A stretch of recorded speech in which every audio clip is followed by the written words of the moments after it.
And I welcome you back. I'm going to review Chapter 5 of Wake Up and Smell the Real Estate. I'm recording this on April 11th, 2020. We're in the pandemic crisis here in the United States. I don't know if you'll be listening to this tonight or 3 years, 4 years from the road. But I want to thank you for going along with me. This is not my book. At this time, I've never met, talked to, or seen the author. I have no affiliation with him whatsoever. Please listen to my prior videos. Go in order, chapter 1, 2, 3, 4, and 5. I don't want to say my background and the disclaimer over and over again. But you should start with chapter 1. They're actually getting better as I go along. So I'm talking more clearly and presenting the ideas of the book. But I'm not doing a word-by-word review, so my narrative is no substitution for the book. You got to buy the book, and as a 4-decade an investor and an educator of real estate, this is one of the best books to get started with. So, chapter 5 today, I'm just going to go over quick. It's like midnight here, so I do these sort of between 12 a.m., midnight and 2 a.m. I'm working, so this is my break, and I do this quick. So in Chapter 5, it's titled About Real Estate Agents and How to Work with Them. And Tom's right here. He breaks it down. He actually breaks it down pretty good. Excuse me. He breaks it down in the quarters.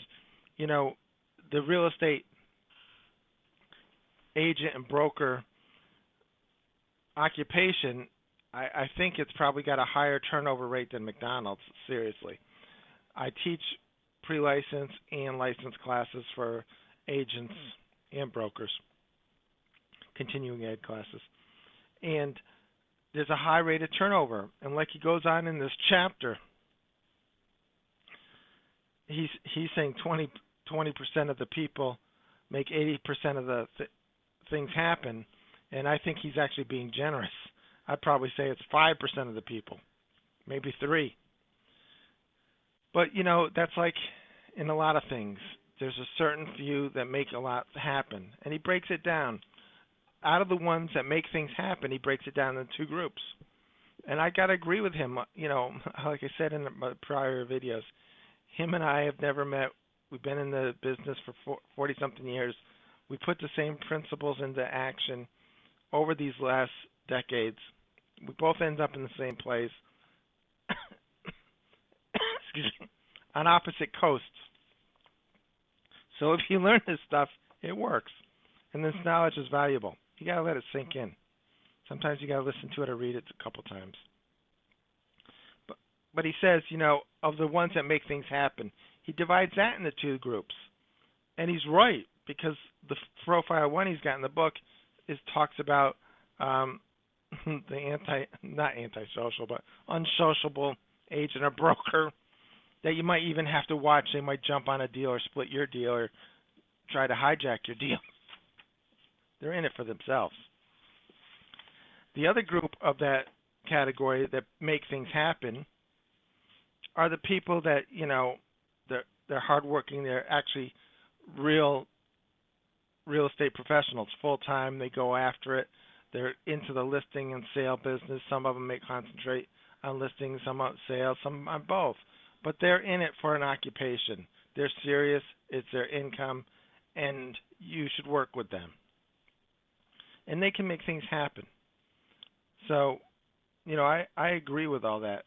There's a lot of people that think, I should get my real estate license because I'm going to save commission on a deal. I wouldn't go, I don't know exactly what Tom thinks about this, but I'll tell you, as a broker, I've owned a brokerage. I keep aging myself here, but let's just say over 3 decades. And very rarely are agents and brokers also investors. They're agents or brokers. They're not investors. You'll be surprised at how many agents or brokers don't even own their own home. But go into this and think about it for a second. If there's somebody that's out there that's an agent or broker, it's better to give them even if you're licensed, that 2 or 3% of your part of the deal, commission wise, and get repeated business. If you got to make a deal or force a deal, and that 2 or 3% is making the difference that you collect in commission if you were licensed, I don't think you got a good deal. You're forcing it too much. You got to have more meat on the bone than that.